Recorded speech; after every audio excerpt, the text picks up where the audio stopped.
Hello বন্ধুরা, আমার অনুশ্রী আড্ডায় তোমাদের সবাইকে আবার স্বাগত। আজকে নতুন ভিডিও নিয়ে এসেছি পূজা সংক্রান্ত।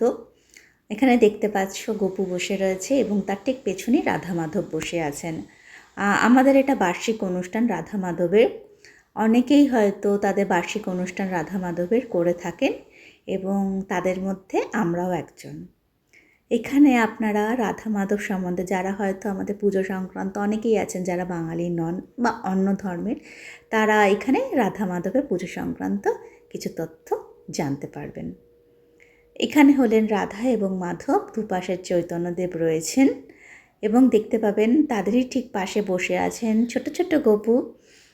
এখানে ঠাকুরের খাওয়া হয়ে গেছে, এখন সমস্ত পরিষ্কার করে ঠাকুরকে এখন শয়ন দেওয়া হয়েছে। এই হলেন রাধা মাধব, ওই যে চৈতন্যদেব রয়েছেন। সমস্তটা তোমাদেরকে দেখানো হচ্ছে। আর সবার শেষে আমি তোমাদেরকে পুরো পুজোটাই আমি দেখানোর চেষ্টা করেছি।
দ্বিতীয় দিন।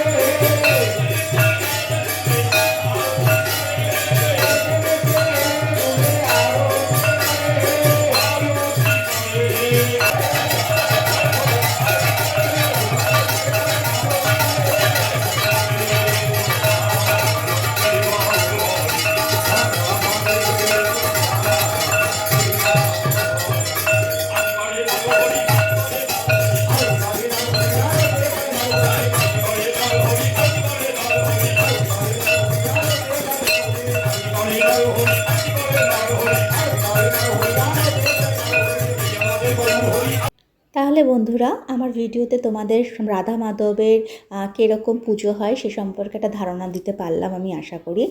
প্রথমেই ছিল প্রথম দিন, যেখানে রাধা মাধবকে খাবার দিয়ে তারপর তার নাম কীর্তন করা হয়েছিল। তারপরেই ঠিক আসছে হরির লুট। হরির লুট এখানে বলতে গেলে বাতাসা ছোড়া হবে এবং সেই বাতাসা কুড়িয়ে নিজের কাছে রাখতে হবে, সেটাকে পুণ্যার্জন বলা হয়। দ্বিতীয় দিনের যেখানে প্রথমেই দেখতে পেলে ঠাকুরের নাম কীর্তন করা হচ্ছে এবং তার সাথে মালসা ভোগ বিতরণ করা হবে, তার জন্য তার প্রস্তুতি পর্ব চলছে, তাকে পুজো করা হচ্ছে। এবং সবশেষে আসা গেল মানুষের সেবা। সেবা বলতে খাওয়া দাওয়াকেই আমরা বুঝি।